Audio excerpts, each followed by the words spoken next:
Au milieu d'une forêt dense et sombre, un ascenseur solitaire apparaît, mystérieux. Le bourdonnement léger de l'électricité qui le traverse devient de plus en plus distinct. Au début, ce n'était qu'un son vague, mais peu à peu, il se mêle au bruissement des feuilles sèches et au craquement des fougères sous nos pas, faisant dresser les poils de ma nuque. Les oiseaux se taisent, les insectes cessent de jouer leur symphonie forestière. Il ne reste que le bruit de nos pas et le son sourd et régulier de l'ascenseur, comme une masse d'acier froide et impassible. L'ascenseur se dresse fièrement au milieu d'une clairière. Les lumières néon bleues et vertes projettent une lueur fantomatique sur les branches des pins, dispersant des ombres dans la nuit silencieuse. Autour, aucune trace de construction, aucune marque de civilisation ou de présence humaine. Seulement une forêt profonde, des voûtes d'arbres, des troncs de pins anciens et cet étrange ascenseur. La porte de l'ascenseur est fermée, immobile. Seul un bouton argenté brillant est fixé sur le cadre en acier. Je m'arrête, essayant de cacher mon agitation intérieure. James et Maya s'arrêtent aussi, mais James s'approche. Toujours le plus courageux, et aussi le plus téméraire, il fait un pas, puis deux, et tend la main pour toucher la porte de l'ascenseur. Il se retourne et nous sourit, la moitié de son visage éclairé par la lumière bleue étrange. « C'est chaud », murmure-t-il, son sourire s'élargit. « Vous êtes prêts ?» L'idée qui semblait géniale sous le soleil brûlant de midi semble maintenant stupide, dangereuse et même effrayante. Je dois admettre que je jette un regard à Maya. Je ne proposerai jamais de reculer, mais si elle le suggère, je la soutiendrai immédiatement.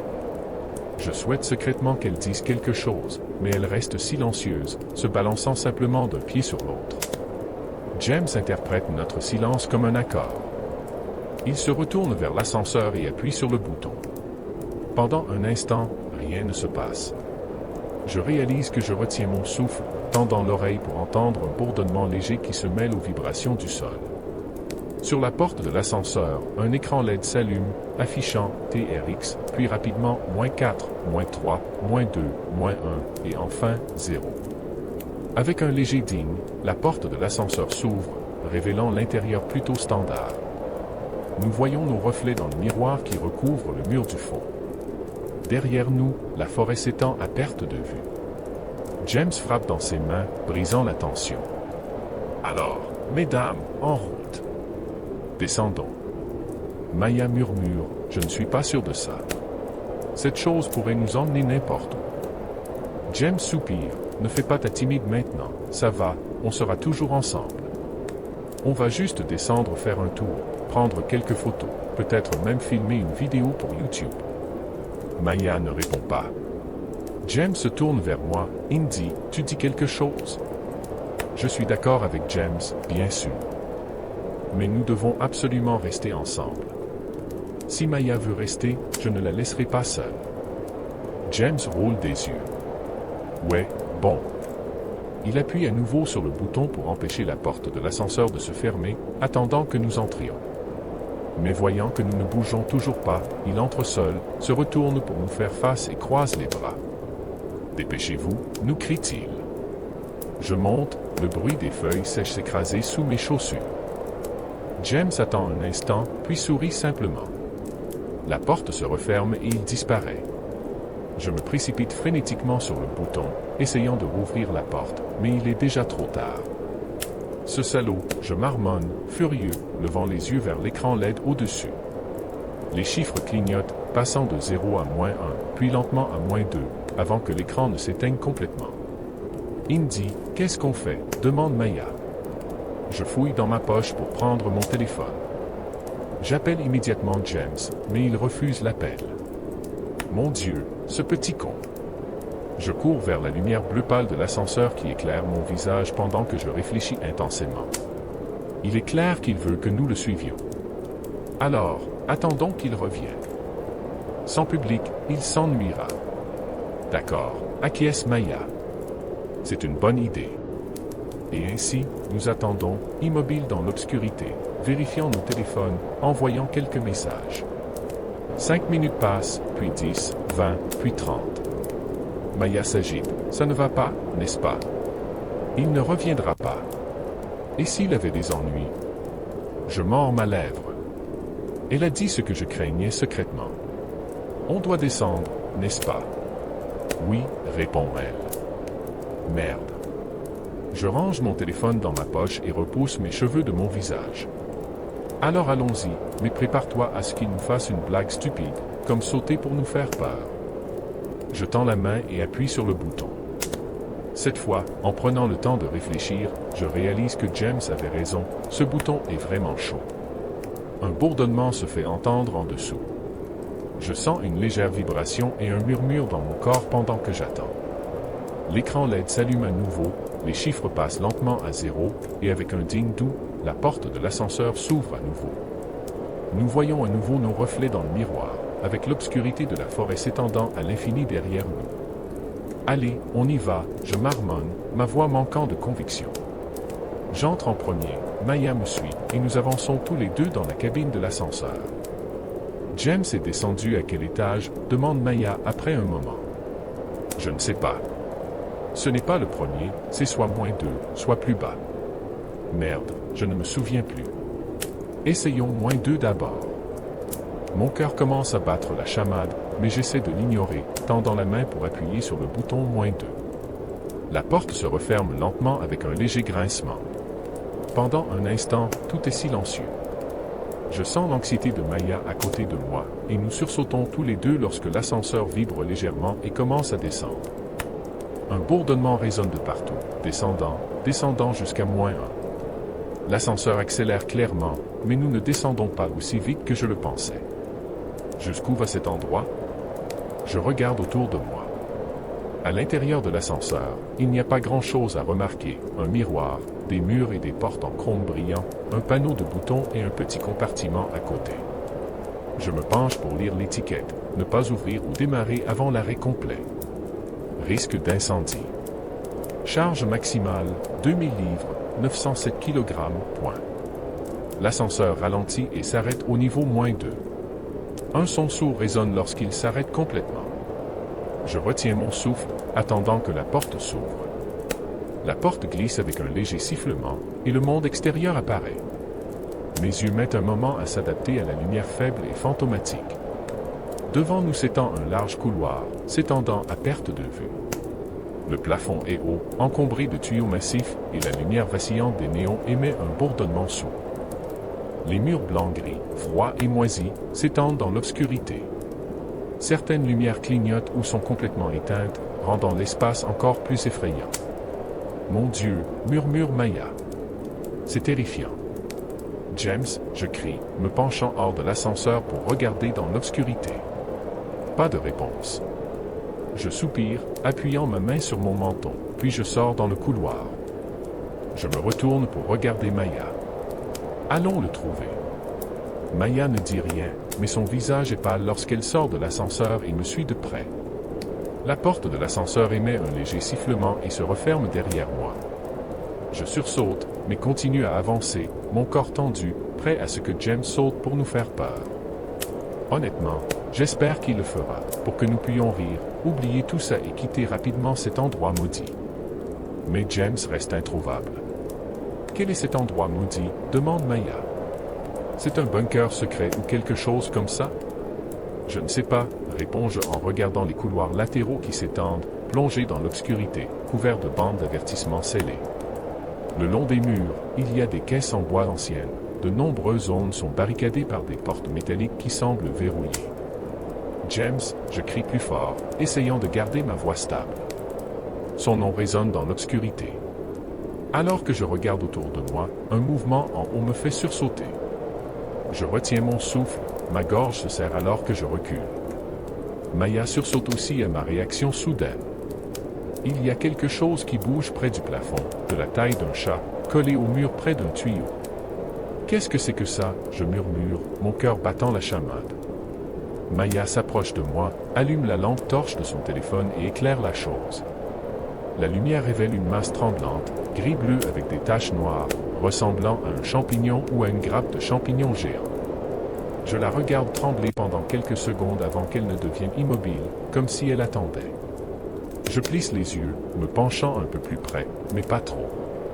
Juste l'idée qu'elle puisse libérer des spores me terrifie. Je remarque qu'il y a de petits vers qui remuent dans le champignon, ou peut-être de minuscules tentacules qui se tortillent silencieusement. Je dois faire un effort pour ne pas vomir. Je recule d'un pas, Indy, murmure Maya. Je me retourne et la vois debout à quelques pas, face à la direction opposée. Tu vois ça, je demande. Je n'ai jamais rien vu de tel. Il y en a sûrement d'autres ici. Mais Maya ne me regarde pas. Elle est debout près d'une vieille boîte électrique, fixant le sol. Maya. Je m'approche, mais elle lève la main pour m'arrêter. Je lui suis reconnaissant car, en regardant à ses pieds, je sens un frisson glacial dans le dos. Derrière la boîte électrique, le sol disparaît soudainement sous la lumière faible. Il y a un énorme trou. Des barres de fer rouillées et des grilles de sol brisées révèlent un gouffre sans fond, descendant à travers des tuyaux qui fuient et des câbles cassés dans les ténèbres infinies. Un léger grondement monte du fond du trou. J'aperçois un autre amas de champignons enroulés autour d'un tuyau. Je frissonne, levant les yeux vers le couloir. James, je crie une dernière fois avant que la peur ne m'étouffe. On revient. Ce n'est plus drôle. On se retrouve à la surface. Mais comme toujours, pas de réponse. Je saisis la main de Maya et fais demi-tour, retournant vers la porte de l'ascenseur. Elle ne résiste pas. La porte de l'ascenseur est trop loin. Je peux à peine la voir à travers l'obscurité. Avons-nous vraiment marché si loin? Je suis sûr que nous n'avons fait que quelques dizaines de pas dans ce couloir, mais non, ils sont très éloignés.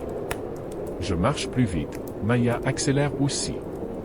Je jette un coup d'œil rapide à l'amas de champignons sur le plafond, et horrifié, je vois qu'il recommence à trembler dans l'obscurité. Je marche encore plus vite, mes pas s'accélèrent, ma respiration devient plus rapide. La lumière bleue et verte de la porte de l'ascenseur devient plus claire, et nous commençons à courir. Nous courons à toute vitesse à travers le couloir. Une de mes chaussures heurte un morceau de fil visqueux, et le papier déchiré est projeté en l'air alors que je me précipite vers la porte. Je ne peux pas expliquer pourquoi je cours.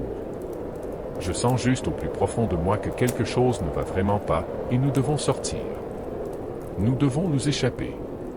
La porte de l'ascenseur est plus proche, et nous nous arrêtons brusquement lorsque je frappe violemment le bouton une fois, puis encore. Nous entendons le bourdonnement de l'ascenseur commencer à bouger derrière la porte. Je tourne la tête pour regarder dans l'obscurité du couloir. Dépêche-toi, dépêche-toi, je marmonne jusqu'à ce que la porte s'ouvre enfin. Nous nous précipitons à l'intérieur. Retour à la surface, demande Maya. Oui, remontons d'abord, puis on verra, réponds-je, appuyant sur le bouton 0. La porte se referme, un moment de silence passe, puis l'ascenseur commence à monter. Je regarde, mon cœur battant la chamade, alors que l'écran LED passe de -2 à -1. Mais ensuite, l'ascenseur ralentit. Qu'est-ce qui se passe? Murmure Maya, et juste après, avec un léger sifflement, l'ascenseur s'arrête. La porte s'ouvre automatiquement au niveau -1. Lorsque la porte s'ouvre, nous sommes face à nous-mêmes. Derrière la porte de l'ascenseur, il y a un immense mur de miroirs, et là, nous regardons directement nos propres visages. Le miroir devant nous reflète le miroir derrière nous, créant l'illusion d'un tunnel sombre s'étendant à l'infini dans les deux directions. Un tunnel sans fin avec Maya et moi au centre. Nous restons là, paralysés par la peur, puis la lumière s'éteint. Seul le son de notre respiration haletante résonne dans ce qui semble être une éternité. Lorsque la lumière clignote à nouveau, quelqu'un d'autre apparaît dans le miroir, se tenant juste derrière nous. Une jeune fille nous regarde fixement à travers le verre, ses yeux grands ouverts et vides. Sa peau est pâle, presque translucide, et elle est complètement nue, révélant une orbite rouge et profonde. « S'il vous plaît » murmure-t-elle. Maya crie, paniquée, frappant frénétiquement le panneau de bouton de l'ascenseur, mais je ne peux pas bouger. Je n'aurais jamais pensé réagir ainsi, mais là, je suis figé sur place, incapable de détourner mon regard de la femme dans le miroir. Elle disparaît lorsque la porte de l'ascenseur siffle et se referme. L'ascenseur continue à bouger, et nous redescendons, retournant profondément dans le complexe. L'ascenseur continue à descendre à travers le complexe, se déplaçant rapidement, mais l'écran LED passe lentement de -1 à -2. Finalement, je rassemble assez de courage pour bouger et me retourner pour regarder l'endroit où la femme fantomatique est apparue, mais maintenant, il n'y a plus rien. Seulement Maya et moi. Je réalise que Maya crie toujours.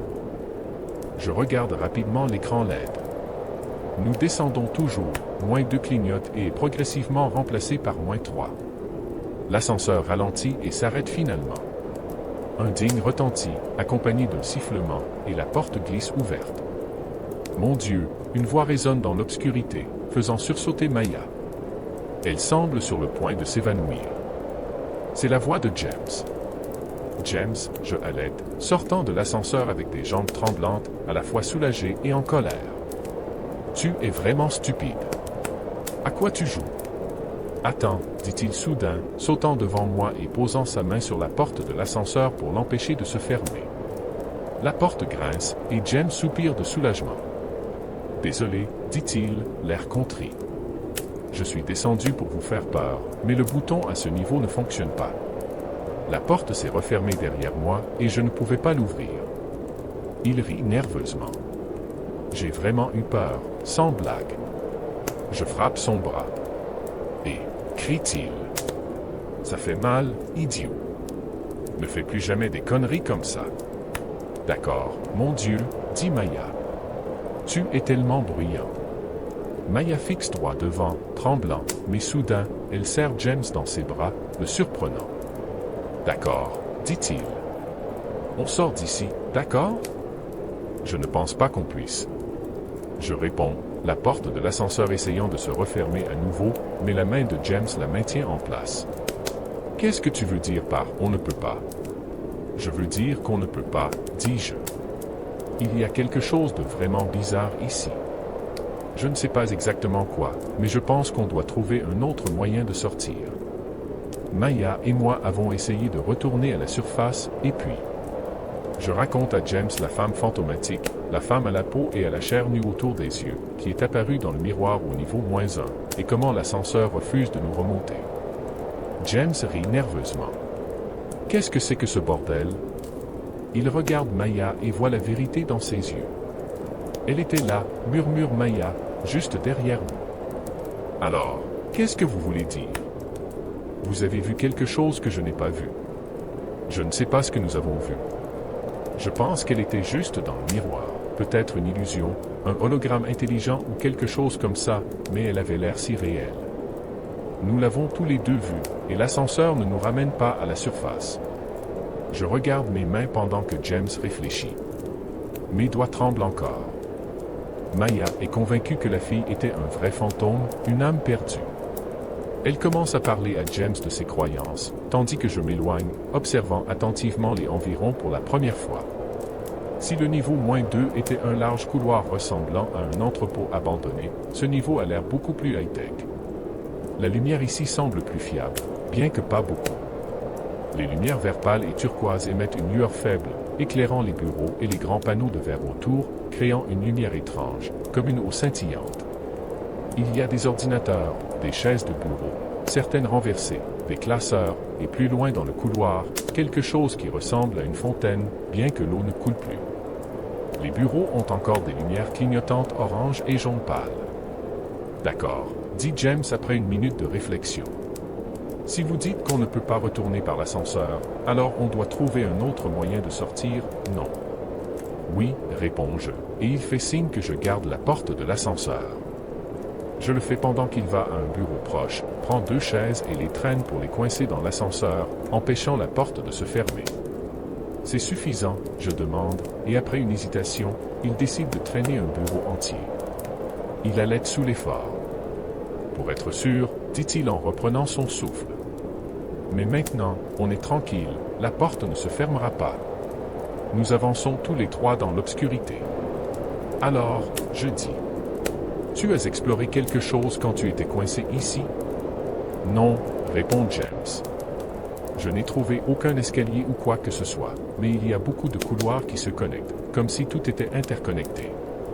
Pas de porte ou quoi que ce soit, juste des murs de verre et des câbles emmêlés. C'est tout. Il y a un ordinateur qui fonctionne? Je n'ai pas pu allumer aucun écran, mais regarde ça. Il tourne dans une autre direction, se faufilant entre les chaises de bureau renversées, puis pointe vers un ordinateur. Pas l'écran, mais la tour. Regarde. Je regarde et recule. C'est encore cette chose fongique bizarre. Une tasse de café renversée repose sur l'ordinateur et maintenant elle est recouverte de masses visqueuses gris-bleu avec de minuscules tentacules rampants. Les grilles et les panneaux de l'ordinateur sont boursouflés, déformés et fissurés, révélant que le champignon a poussé de l'intérieur. Une substance noire suinte des évents et coule sur le sol. Je pense que c'est noir, mais c'est difficile à dire dans cette lumière. C'est dégoûtant, murmure Maya.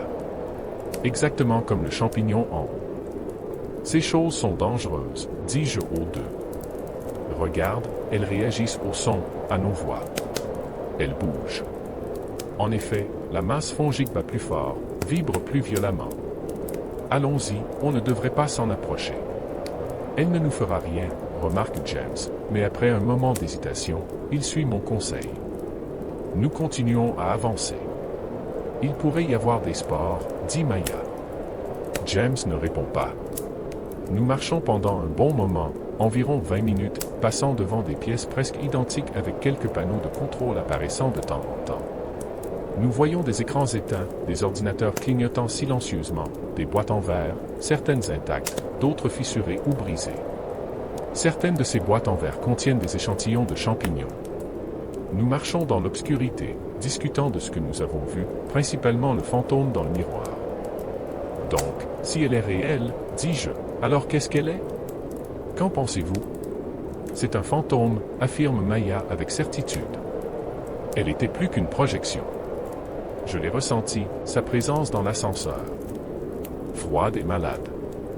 Vous ne vous moquez pas de moi, n'est-ce pas? Demande James à nouveau, mais il ne reçoit qu'un silence grave et ne demande pas une troisième fois. Qu'est-ce qui s'est passé ici? Je m'exclame. Cet endroit est en ruine, comme si tout le monde était parti en catastrophe. Et cette disposition, pourquoi n'y a-t-il pas de porte? Pas de panneau, pas de sortie de secours, pas d'escalier, grogne James, donnant un coup de pied à une chaise dans sa frustration. James, calme-toi, dis-je, oubliant que James était ici plus longtemps que nous. Il a passé plus d'une heure à chercher une sortie avant notre arrivée. Où est la sortie? Crie-t-il, puis plus fort. Il y a quelqu'un ici? James. Maya crie, le poussant. Tais-toi. Pourquoi? Répond-il, et Maya n'a pas de réponse. Elle hausse simplement les épaules et se détourne. Je comprends pourquoi elle a dit ça. La voix forte de James me met mal à l'aise dans un endroit aussi silencieux et endormi, mais je ne peux pas expliquer pourquoi. Il y a quelqu'un, crie James à nouveau, agitant les bras, mais il n'y a pas de réponse. Sa voix résonne dans le brouillard bleu-vert, puis il passe sa main sur son front. Il soupire et s'effondre sur la chaise la plus proche, regardant dans le vide. « Je suis désolé, dit-il doucement. C'était une erreur. Je n'aurais pas dû descendre ici. Allons-y, dis-je. Continuons, essayons un de ces couloirs. Mais nous avons marché presque en ligne droite. Si nous tournons, comment trouverons-nous notre chemin? Demande Maya. Écoutons, laissons des marques pour nous repérer. Aide-moi à empiler ces chaises. Nous rassemblons un groupe de chaises en pile, un repère facile à repérer, puis essayons une nouvelle voie. Au début, il n'y a que plus de longs couloirs remplis de bureaux, d'ordinateurs et occasionnellement de boîtes en verre, mais les boîtes en verre deviennent plus denses à mesure que nous avançons. En passant devant un mur en plexiglas ouvert, nous nous retrouvons entourés par elles. De nombreuses boîtes sont remplies d'eau et éclairées par le bas, la lumière se reflétant sur le mur voisin. James regarde autour de lui, son visage teinté de vert et de bleu pâle. Maya frissonne, bien que l'air ici soit plus chaud que le reste du complexe, et ses yeux reflètent une lueur violette faible d'un réservoir proche. La chaleur, je réfléchis à voix haute. L'ascenseur, quelque chose alimente encore tout ça. C'est peut-être un générateur de secours. Je lève les yeux et vois une lumière rouge clignotant clairement et rapidement. Elle émet de courts éclairs réguliers sur les tuyaux et les structures métalliques au-dessus de nous. Un écran LED affiche un pictogramme d'une personne qui court à travers une porte, s'allumant aussi. Ça ressemble à une sortie, non. Il y a une sortie par ici. Nous nous séparons un peu, mais pas trop, restant à portée de voix pour explorer ces étranges réservoirs en verre. La plupart ne contiennent que de l'eau, mais quelques-uns ont du verre terni et scellé par une substance noire visqueuse. Je marche prudemment entre deux longs réservoirs particulièrement grands et regarde à travers une porte ouverte menant à un long couloir de l'autre côté de la pièce. Le plafond ici est haut, avec des plateformes d'observation pour marcher et regarder en bas. Cette pièce est remplie de réservoirs, et ceux-ci sont énormes, bien plus grands que les aquariums des couloirs précédents. Les gars, j'appelle, un peu plus fort qu'une voix normale. Venez voir ça. J'entends leurs pas s'approcher, puis nous entrons tous les trois dans la pièce, regardant autour. La plupart des réservoirs sont éclairés en rouge ou en bleu, mais quelques-uns au fond émettent une lueur violette douce. Nos pas résonnent sur les murs pendant que nous nous déplaçons, et je lève les yeux vers le réservoir bleu le plus proche. Encore ce champignon, je murmure aux autres. Regardez, il est dans l'eau. Je réprime un haut le cœur en regardant la masse fongique tremblant dans le liquide, collée au coin du réservoir à hauteur de tête, de la taille d'un ballon de basket. Ses tentacules flottent paresseusement dans l'eau, et une bulle s'échappe de son côté. J'observe avec dégoût alors que la bulle monte à la surface et éclate. Celui-ci en a aussi, dit Maya, et je me retourne pour la voir éclairée par la lumière bleue du réservoir, et à l'intérieur de l'eau, un autre échantillon de champignons. Celui-ci est plus grand et plus long, couvrant presque un mur entier du réservoir. James est un peu en avant, debout dans la lumière rouge d'un réservoir, fixant l'eau à l'intérieur. James, je demande, mais il ne répond pas. Il ne se retourne pas, et un frisson glacé me parcourt les chies. Ma bouche est sèche. James, je demande à nouveau, mais il n'y a pas de réponse. Je marche prudemment vers lui, mes mouvements devenant lents et lourds. Je tourne la tête pour regarder dans le réservoir central. De petites bulles montent autour d'une masse pulsante et tremblante. Des tentacules épais relient la masse au mur du réservoir, et au centre, il y a un œil. Un œil fonctionnel, observant de manière effrayante, presque humain. James, murmure-t-il, et immédiatement, l'œil tressaille. Il tourne rapidement et fixe James. La pupille se contracte, mon estomac se noue d'horreur, et à ce moment-là, un bruit retentit du coin de la pièce. Un claquement et le son de quelque chose qui bouge. Je me retourne brusquement et aperçois une ombre teintée de rouge-violet se tortillant dans l'obscurité. Pendant un instant, ma gorge se serre. Je saisis juste la manche de Maya, mais dès que je reprends mon souffle, je crie « Courez !» Je n'ai pas besoin de crier plus fort, le message est clair. Je commence à tirer Maya à travers le complexe pendant que James reprend le contrôle de ses jambes, et nous nous enfuyons tous les trois. La panique éclate alors que nous courons à travers les couloirs, retournant au passage précédent. « Merde, merde !» crie James alors que nous renversons des bureaux et des chaises, poussant à travers les lumières clignotantes, heurtant la pile de chaises que nous avons empilées plus tôt, les faisant tomber avec un bruit de ferraille. J'en ai marre, je vais prendre l'ascenseur, mais James, cette fille, peu importe, je vais m'occuper des fantômes plutôt que de cette merde ici. Il crie, courant à toute vitesse le long du couloir vers l'ascenseur. Je cours aussi, craignant de le perdre de vue derrière les cloisons et les murs. James, attends. Mais il ne s'arrête pas. Il court et court jusqu'à ce que nous nous arrêtions tous les trois, haletants et épuisés, juste devant la porte de l'ascenseur. Mais James ne s'arrête pas. Il tire les chaises de la porte, puis pousse le bureau de côté, libérant l'espace pour que la porte de l'ascenseur se referme. James entre, sa poitrine haletante, son visage rouge, ses yeux balayant derrière nous. Alors, on monte? Maya semble sur le point de pleurer. Je ne vous laisserai pas ici. Entrez, vite. Il nous presse, et à contre-cœur, elle entre, tremblante. Je serre les dents, me sentant entraîné. Je me retourne pour regarder hors de la porte de l'ascenseur dans l'obscurité de la forêt alors que la porte se referme lentement avec un léger sifflement et un ding doux, et mon estomac se noue alors que l'ascenseur commence à monter. Maya, tremblante, se tient dans le coin, regardant droit devant. James avale sa salive, essayant toujours de reprendre son souffle. Peut-être que cette fois sera différente. Peut-être que nous allons bien. L'écran LED passe de -3 à -2. L'ascenseur continue à monter à travers l'obscurité, et ma peur monte aussi. Je lis et relis les petits mots à côté du panneau de boutons pour essayer de rester calme. Ne pas ouvrir ou démarrer avant l'arrêt complet. Risque d'incendie. Charge maximale, 2000 livres, 907 kg. Point. Tout ira bien, je murmure. Tout ira bien. L'écran LED passe de -2 à -1 et l'ascenseur commence à ralentir. James regarde le panneau de boutons à gauche. Maya commence à paniquer.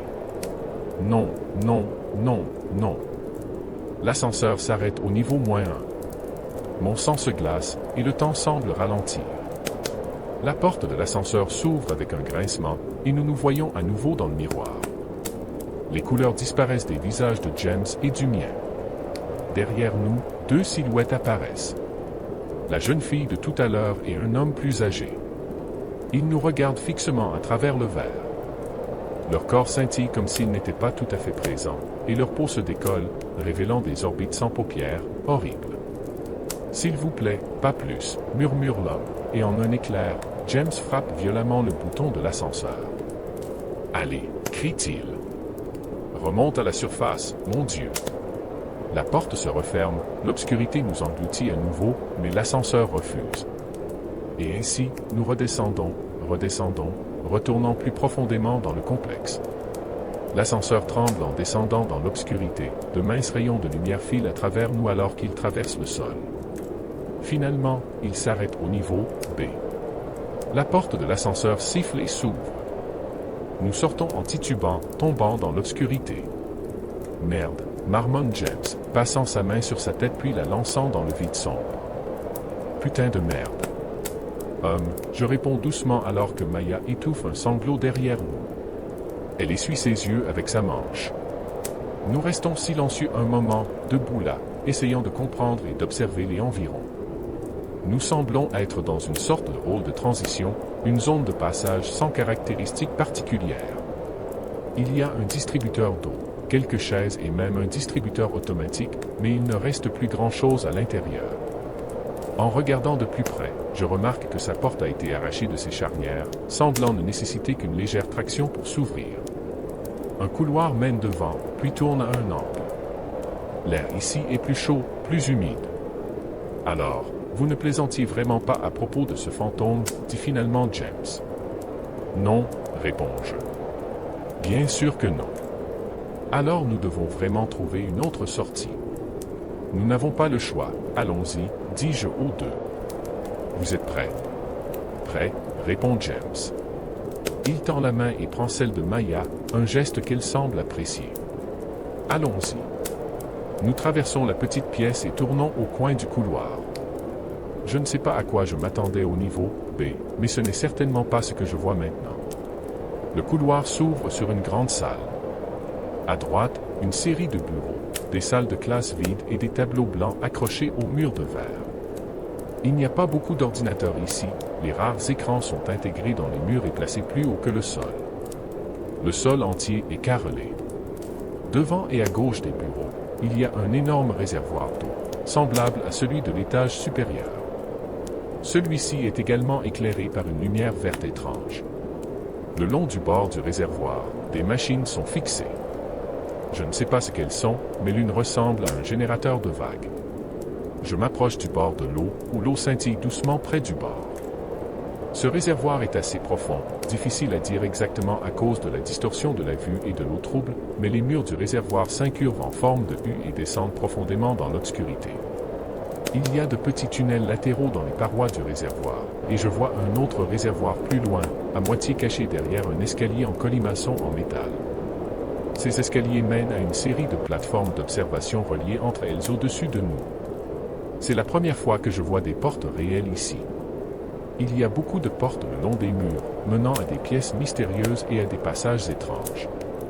Qu'est-ce que c'est que cet endroit? Demande James, secouant la tête alors qu'un évent quelque part dans l'obscurité siffle. Qu'est-ce que c'est que toutes ces choses?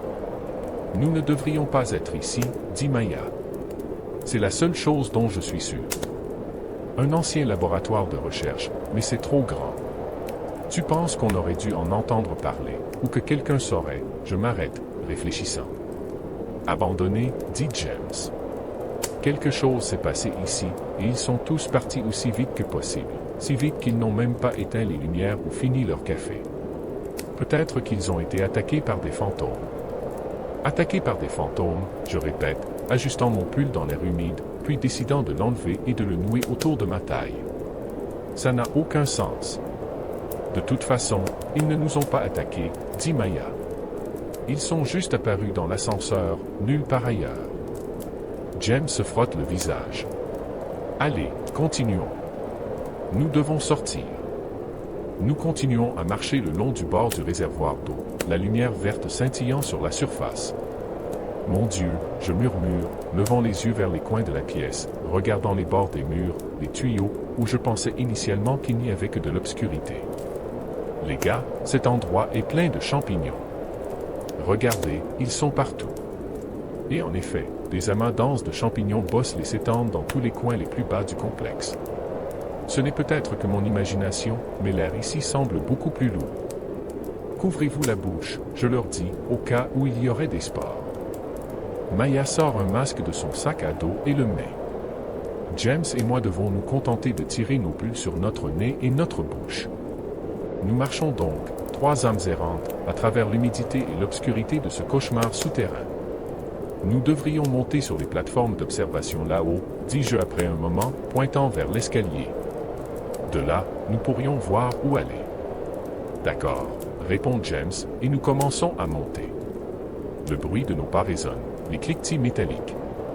L'escalier n'est pas très haut, seulement environ 3 mètres au-dessus du sol, mais suffisant pour nous donner une meilleure vue. Nous traversons d'une plateforme à l'autre, passant par une étroite passerelle en métal, mais après quelques minutes, Maya s'arrête soudainement, et James la percute. Maya, putain! Je me retourne pour les regarder et vois Maya fixer l'eau du réservoir juste en dessous. Les gars, murmure-t-elle. Regardez. Nous regardons, et je vois immédiatement ce qu'elle a remarqué. Nous ne sommes pas seuls ici. Il y a quelque chose dans l'eau. Mon cœur bat la chamade alors que j'essaie de mieux voir ce que je regarde. La chose dans l'eau a une forme humaine, du moins elle ressemble à un humain. Elle ondule dans l'eau, et bien que sa forme soit humaine, ses mouvements et sa façon de se déplacer ne le sont pas. Elle ressemble à un serpent ou à un poisson, et plus j'observe, plus je réalise à quel point tout cela est mauvais, très mauvais. L'homme, car c'est clairement un homme, nage comme un gros poisson. Ses jambes, je vois, semblent avoir fusionné, ses membres et ses articulations sont soudés, enveloppés par quelque chose comme de la chair fondue et l'affreux champignon noir. Mon Dieu, une nageoire de champignon sort de sa colonne vertébrale. Je ne vois pas bien son visage alors qu'il nage, la tête baissée, mais des branchies battent lentement sur les côtés de son cou. Son cou est collé à son corps par des filaments noirs tremblants. La créature difforme dans l'eau nage vers le coin du réservoir et se tord rapidement d'une manière effrayante pour changer de direction. Comment sait-il où aller, murmure James. Il ne voit rien. Mais je réalise qu'il peut. De sa tête émergent, à travers son cuir chevelu et ses cheveux clairsemés, 2 yeux qui émettent une faible lueur jaune pâle dans l'obscurité. Des yeux là où ils ne devraient jamais être. La créature dans l'eau était peut-être autrefois un humain, mais ce n'est plus le cas. Sa biologie, sa structure corporelle ont été tordues en un monstre méconnaissable, une créature rampante dans les ténèbres profondes. Nous restons immobiles, horrifiés, regardant la créature glisser à travers l'eau, s'enfonçant progressivement dans l'obscurité jusqu'à ce qu'elle disparaisse de notre vue. La surface de l'eau du réservoir ondule légèrement, et les filtres bourdonnent régulièrement. Nous attendons un moment dans un silence tendu, guettant si la créature remontera. Lorsque nous sommes aussi sûrs que possible qu'elle ne remontera pas, nous continuons à avancer, maintenant beaucoup plus conscients du bruit de nos pas sur les marches métalliques et les plateformes étroites. Qu'est-ce que c'est que ce bordel, marmonne James. C'était un humain, non? Qu'est-ce qui lui est arrivé? Qu'est-ce que c'est que cet endroit? Tu as vu cette merde collée sur lui? C'est le champignon, réponds-je. James, nous devons vraiment sortir d'ici. Nous devons vraiment nous barrer de cet endroit. Comment ça a pu le transformer comme ça, murmure Maya. Comment est-ce possible? Je ne sais pas. Aucun de nous ne sait, mais l'image dégoûtante de la masse fongique gonflant à l'intérieur de l'ordinateur au niveau -2 revient à mon esprit, et je frissonne de dégoût. Les plateformes arrivent à leur fin, ou pas vraiment, elles continuent simplement à faire le tour des niveaux supérieurs des réservoirs d'eau souterrains. Maintenant, nous devons descendre si nous voulons avancer. Nous descendons donc prudemment les marches, le groupe entier se tendant lorsque James frappe accidentellement une marche métallique. Le son résonne à travers les rampes. Ça va, je murmure. Continue, continue. Nous arrivons au bas des escaliers. L'eau du réservoir suinte sur le carrelage et nos chaussures font un bruit de clapotis en marchant. Je tourne la tête encore et encore, scrutant la surface de l'eau, cherchant un signe que la créature dans nous remontera des ténèbres, mais elle n'apparaît pas. Du moins, pas encore. Nous passons sous une arche, la lumière bleue clignotant autour de nous, puis une autre, et encore une autre. Un dernier réservoir, seulement quelques mètres de diamètre, bouillonne doucement. À gauche, ce réservoir est bordé par une rambarde et des machines fixées au réservoir qui fonctionnent encore, mais je ne peux pas deviner à quoi elles servent. Nous arrivons à une porte avec une vitre ouverte et la poussons, révélant une petite zone de hall juste derrière. Il y a un vieux canapé montrant des signes de dommages dus à l'humidité et une plante qui a dépassé la taille de son pot. La plante a grimpé sur le mur et s'est accrochée au plafond, même aux ampoules. Maya ferme rapidement la porte derrière nous et expire longuement, comme si elle retenait son souffle depuis longtemps. Donc, c'est le champignon, dit Maya d'une voix tremblante. Indy, tu avais raison. Vous l'avez vu aussi, non? Ce champignon, il sortait de lui. Son visage est pâle en parlant. Il doit y avoir une sortie quelque part ici, dit James, cherchant des yeux. Peut-être qu'il essaie de se distraire de ce qu'il vient de voir. Il y a un escalier à l'arrière ou un monte-charge ou quelque chose, n'importe quoi d'autre que ce putain d'ascenseur dans la forêt. Il y a une pièce adjacente à ce hall, reliée à elle. En fait, il y a beaucoup de pièces, toutes interconnectées. La pièce juste à côté de nous a une épaisse vitre donnant sur la salle humide remplie de réservoirs d'eau, et sur le mur sont collés des écrans éteints et des croquis aléatoires. Dans la pièce, il y a une grande photo de groupe encadrée, mais l'humidité a fait gondoler et froisser les bords. Les croquis sont des champignons. J'entends un bruissement et me retourne pour voir Maya feuilleter une pile de documents empilés les uns sur les autres. Des dessins de diagrammes anatomiques et de racines de champignons, et il y a d'autres dessins aussi. Des dessins et des photos épinglées ou collées, des images horribles de visages humains, des visages infectés, pourris, avec la peau autour des yeux pourrissant et se détachant du crâne. Des étiquettes avec des titres comme « Hypothèse de traitement » et « Journal d'expérience » et des choses similaires. Mes yeux sautent d'une image à l'autre. Il y a des croquis d'animaux, principalement des poissons, mais aussi des lézards, des rats et des souris. Puis je remarque la photo encadrée. La grande photo accrochée au milieu du mur. Elle montre environ 3 personnes en blouse de laboratoire et des équipements similaires, debout sur une estrade dans une grande salle lumineuse. Le cadre est accroché sous une autre plaque avec les mots « La dernière ligne de défense ». Et dans l'une des rangées du milieu, je vois un visage familier. C'est elle. Le visage de la femme fantomatique que j'ai vue dans le miroir de l'ascenseur. Elle semble normale ici. Elle sourit, son visage et ses yeux n'ont rien d'anormal. C'est elle, n'est-ce pas, je murmure, appelant mes amis. La femme dans le miroir de l'ascenseur. Il s'approche et regarde de plus près. C'est elle, dit Maya. James, dit-il, pointant le visage d'un homme à la 6e rangée. C'est lui, n'est-ce pas? L'homme fantôme que nous avons tous vu. C'est lui. Et en effet, je pense que James a raison. Cet homme ressemble vraiment à lui. Une version plus saine et plus heureuse. Qu'est-ce que ça veut dire, je demande. Devrions-nous enquêter? Est-ce que ça nous aidera à remonter à la surface? Mon Dieu, James se frappe la tête. Merde. Alors ils veulent nous garder ici? Les fantômes de ces gens? Ils veulent nous garder ici pour mourir, pour les rejoindre? Qu'est-ce qui leur est arrivé? La dernière ligne de défense, je lis à haute voix les mots sur la plaque, les répétant dans ma tête. Un bruit retentit et un mouvement traverse le plafond. La lumière clignote.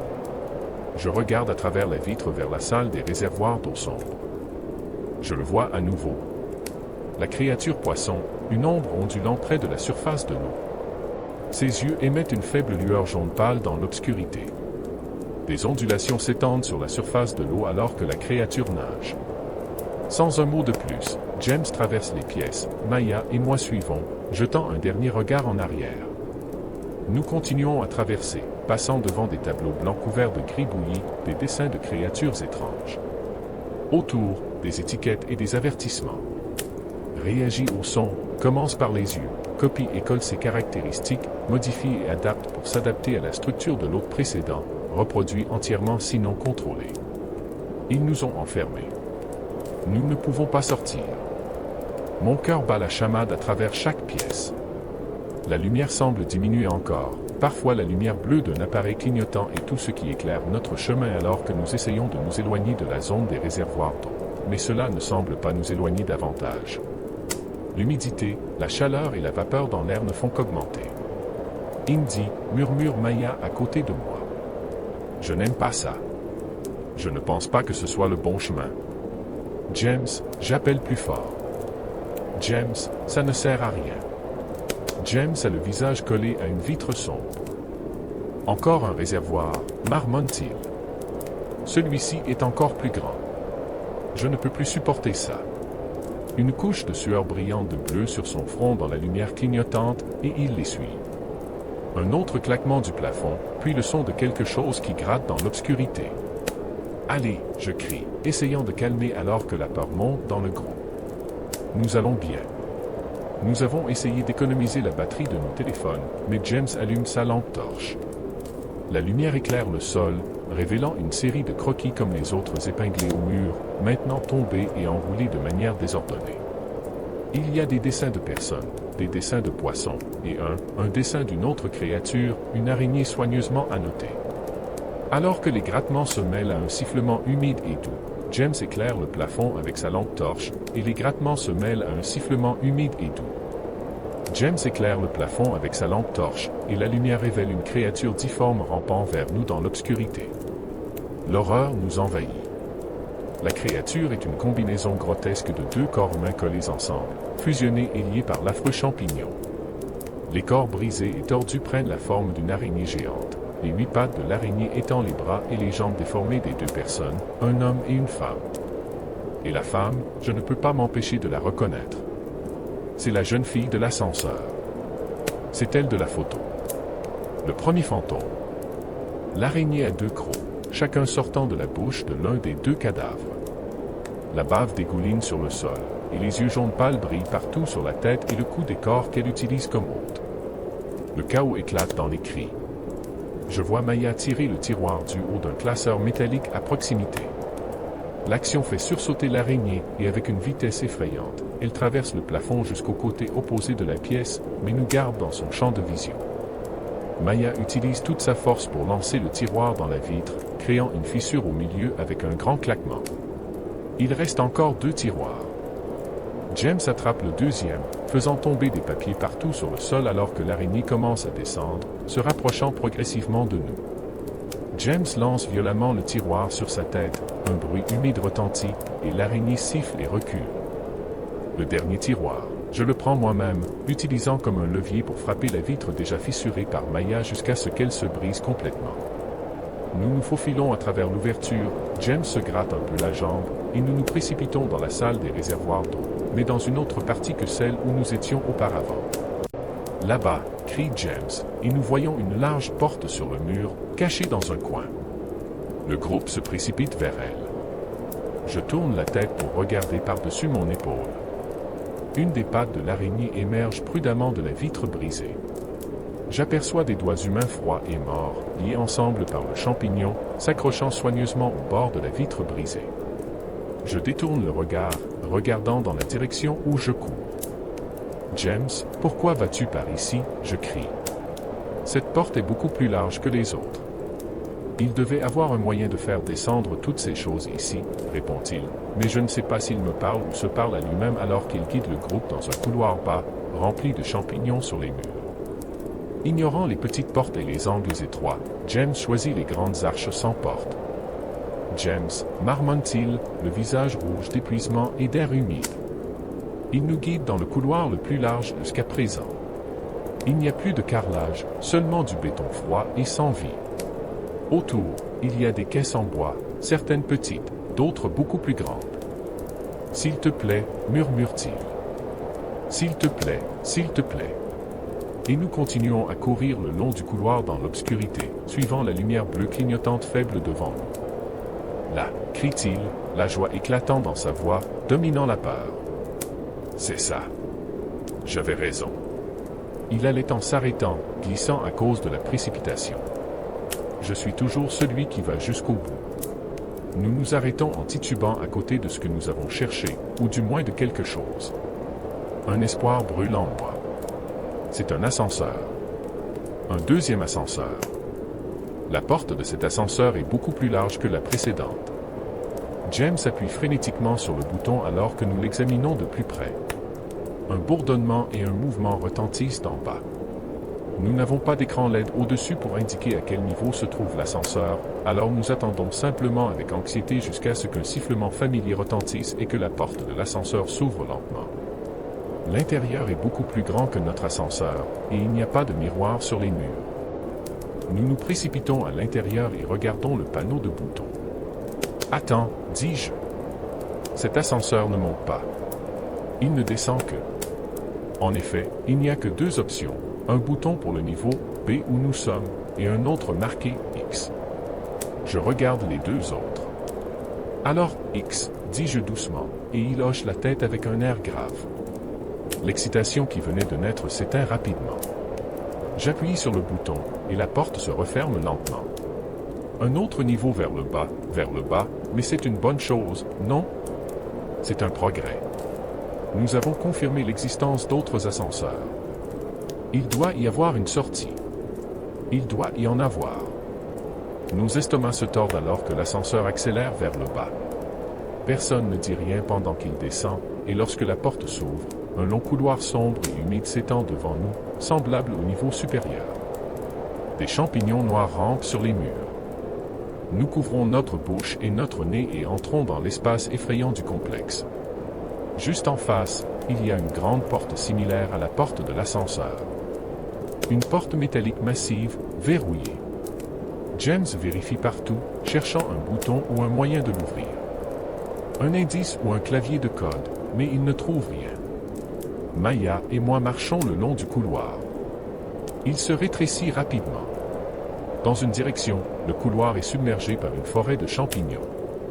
Juste les regarder me fait frissonner. L'autre direction est plus dégagée, donc notre choix est presque évident.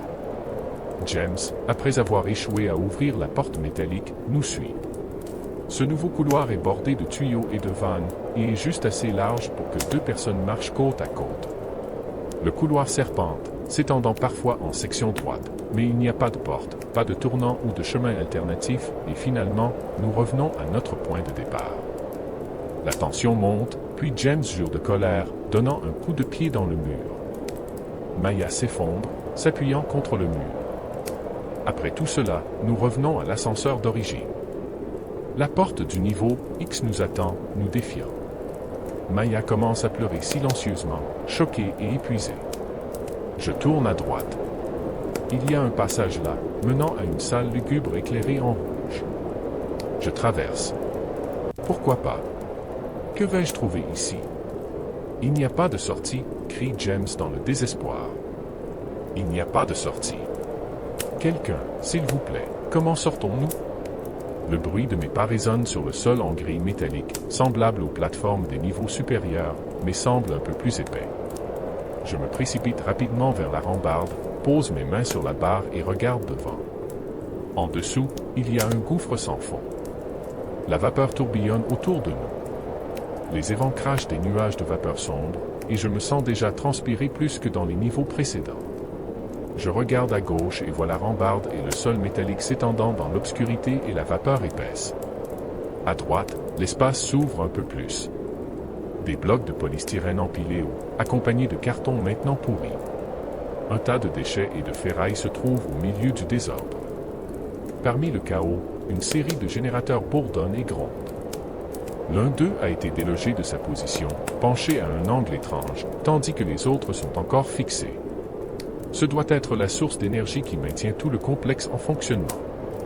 J'en compte 9 au total en passant devant chacun, enjambant quelques morceaux de polystyrène en chemin.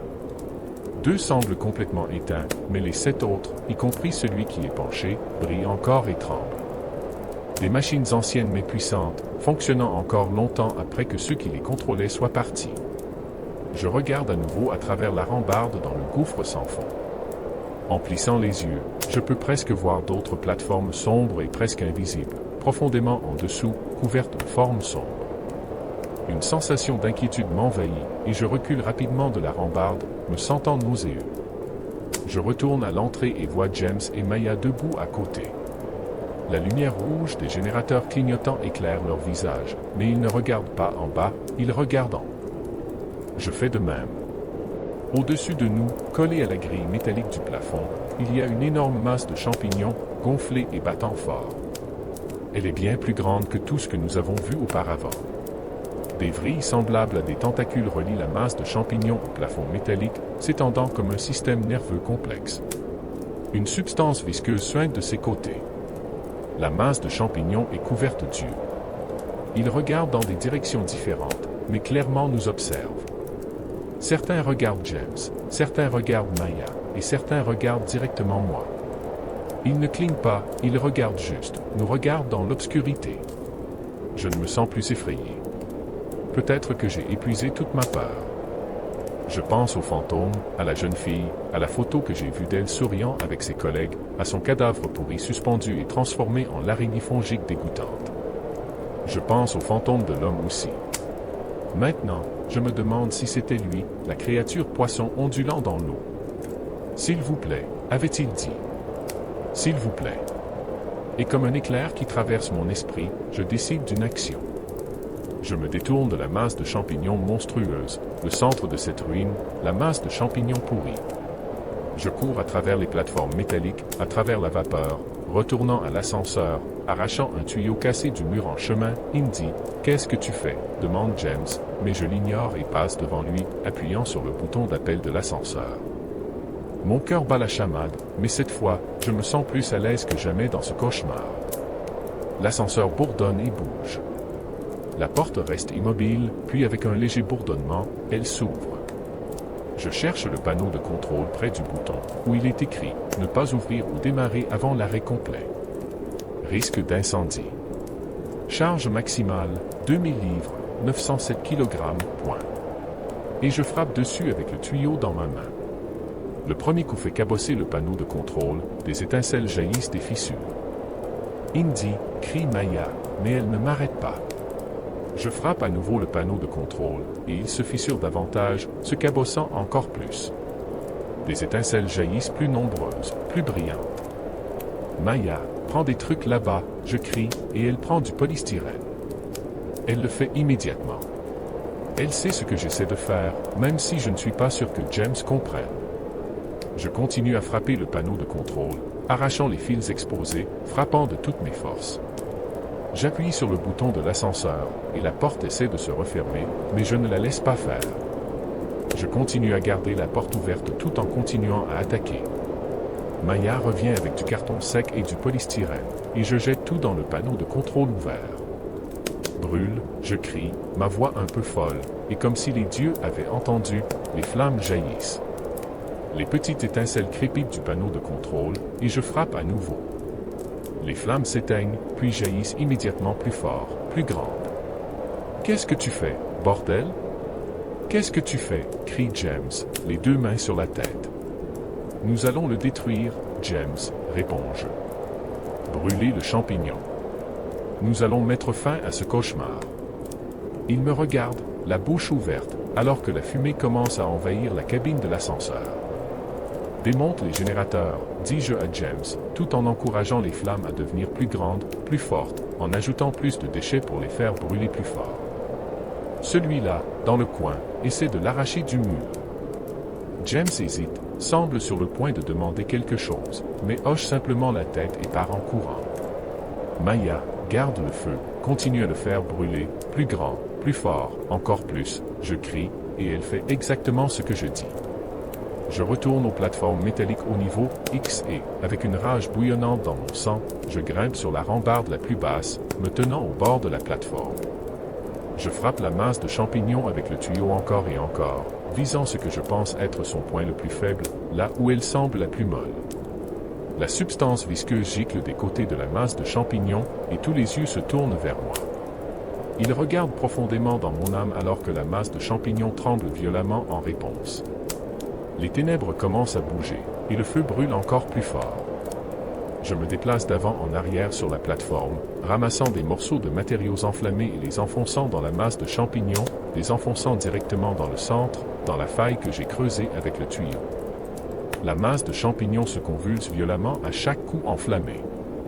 Au début, les flammes sont rapidement éteintes par l'humidité et la substance visqueuse, mais Maya se joint à moi, et lorsque les bords de la masse de champignons commencent à sécher et à se fissurer sous la chaleur, les flammes s'enfoncent progressivement à l'intérieur. La fumée monte de l'ascenseur, tourbillonnant vers le plafond. Je lève les yeux. Il y a un grand trou dans le plafond métallique à proximité, et la fumée semble s'accumuler puis s'échapper par le trou, disparaissant de la vue. Je pense vaguement que cela pourrait être connecté au puits que Maya et moi avons vu au niveau -1 il y a des heures. La masse de champignons tremble, palpite de colère. Des dizaines d'yeux horribles sur elle se fissurent et fondent sous la chaleur brûlante alors que les flammes commencent à prendre le dessus. Maya et moi continuons à attiser les flammes, jetant plus de déchets enflammés dedans, les enfonçant profondément dans les fissures. Je me brûle les mains plusieurs fois, mais cela ne me fait pas reculer. Les pupilles de tous les yeux sur la masse de champignons se contractent simultanément, pleines de rage, mais ici, dans l'obscurité, elle n'est pas protégée, et finalement, avec un bruit sourd et solennel, la substance visqueuse gris-bleu éclabousse. La masse de champignons brûle et se détache du plafond. Elle pend, oscillant sur 3 cordes semblables à des vers, les vrilles ressemblant à des vers s'enroulant frénétiquement. Puis 2 cordes se cassent. La masse de champignons frappe la rambarde, les flammes l'engloutissent. Le dernier œil sur elle me regarde fixement alors qu'il est avalé par les flammes, et la dernière corde se casse. La masse de champignons tombe, une boule de feu enflammée plongeant dans les ténèbres en dessous. La lumière de la masse de champignons enflammés éclaire les tuyaux et les plateformes alors qu'elle tombe. Nous apercevons des formes effrayantes cachées dans l'obscurité, fuyant rapidement devant la lumière, et finalement, la masse de champignons s'écrase sur une plateforme en dessous, brûlant encore, fumant encore, mais ce n'est pas assez. Nous, avec James, terminons le travail, démontant le générateur, et avec un effort commun, nous le penchons. La machine, comme si elle était le cœur de tout le complexe, par-dessus la rambarde pour qu'elle tombe dans l'abîme. La machine plonge rapidement dans les ténèbres, mais sa lumière n'est pas assez brillante jusqu'à ce qu'elle heurte la masse de champignons enflammés et la plateforme métallique où elle repose. Le générateur explose violemment, créant une onde de chaleur qui remonte vers nous, une onde qui nous force à reculer et à nous couvrir les yeux. Puis, pendant un moment, il n'y a que le silence. Seul le son de nous trois, des idiots essoufflés, le crépitement des restes en dessous, et la lumière vacillante des flammes dans l'ascenseur derrière moi. Je tousse, étouffé par la fumée, commençant à donner des coups de pied et à nettoyer les débris enflammés autour du bord de l'ascenseur. J'utilise le tuyau pour séparer les morceaux, puis m'assois sur le sol en grille métallique, près du sol. Nous attendons que les flammes s'éteignent d'elles-mêmes. Je suppose que cela prend environ 15 minutes. Finalement, la dernière flamme s'éteint, laissant une cabine d'ascenseur noircie par la suie et la cendre. Les fils exposés crépitent du panneau de contrôle. Tu penses qu'il fonctionne encore? Je demande à Maya et James après un moment. Sûrement, répond James. Un peu de dommages par le feu, ce n'est rien. Et même si ce n'est pas le cas, dit Maya, nous trouverons un autre moyen. Nous en trouverons certainement un. Nous avons trouvé un autre ascenseur, et nous pouvons le refaire. Elle serre ma main. D'accord, réponds-je en souriant, épuisé. Essayons encore une fois. Allons-y, dit James. Nous nous levons et entrons dans l'ascenseur. La fumée s'est dissipée, mais l'odeur de cendre, de plastique brûlé et de pourriture est encore forte. Je tousse à nouveau, regardant les deux autres, puis appuie soigneusement sur le bouton pour monter. Un moment de silence, un grincement retentit, comme si l'ascenseur luttait pour répondre à la demande, mais alors, fidèle à sa tâche, l'ascenseur bourdonne et bouge. La porte se referme avec un ding familier, et l'ascenseur commence à monter, s'élevant de l'obscurité. L'écran LED passe de X à -4. Je bouge d'un pied sur l'autre, nerveux, attendant avec espoir. De -4 à -3. Encore plus haut. De -3 à -2. Que va-t-il se passer? Je me demande. Nous ramènera-t-il à la surface? Continue à monter, mais non, pas encore. L'écran LED saute de -2 à -1 et l'ascenseur ralentit. James saisit ma main et je prends celle de Maya. L'ascenseur s'arrête complètement et comme avant, la porte s'ouvre lentement. La lumière clignote, puis s'éteint. L'obscurité nous engloutit à nouveau et lorsque la lumière revient, nous nous voyons dans le miroir. Le miroir que la porte de l'ascenseur ouvre pour révéler reflète le miroir derrière nous, créant l'illusion d'un tunnel s'étendant à l'infini dans les deux directions. Et dans ce tunnel, il y a près de 3 personnes. Juste derrière nous se trouvent la jeune femme et l'homme, et derrière eux, d'autres. Des personnes en blouse de laboratoire et des tenues similaires. Le groupe de la photo que nous avons trouvé au niveau B, la dernière ligne de défense. Ils scintillent et ils sourient. Leurs yeux ne sont pas pourris autour des orbites comme au début, quand ils étaient à leur apogée. Mon cœur bat la chamade, mais je n'ai pas peur. Merci, murmure la jeune femme avec ses lèvres, et je souris en réponse. La porte de l'ascenseur au niveau -1 se referme doucement sans que personne ne la contrôle, et finalement, l'ascenseur bourdonne et continue à bouger. Nous montons à nouveau, retournant au niveau 0, retournant à la forêt. Lorsque la porte de l'ascenseur s'ouvre, une bouffée d'air frais et froid de la forêt entre. Magnifique et rafraîchissant, elle envahit la cabine de l'ascenseur, et la lumière de la lune et des étoiles scintillantes nous éclaire. Les fantômes sortent de la porte de l'ascenseur un par un. Au début, ils ont encore une forme humaine, mais ils se dissolvent rapidement en une lumière argentée scintillante, comme des étoiles, se dispersant dans les airs autour de nous, puis disparaissant dans la paix. Je ne sais pas quoi dire. Je ne pense pas qu'aucun de nous sache quoi dire, alors nous restons simplement silencieux, sortant, retournant à la forêt. Les feuilles sèches craquent sous nos pieds, et j'entends un léger ding derrière moi. La porte de l'ascenseur se referme lentement, laissant derrière nous l'obscurité de la forêt profonde.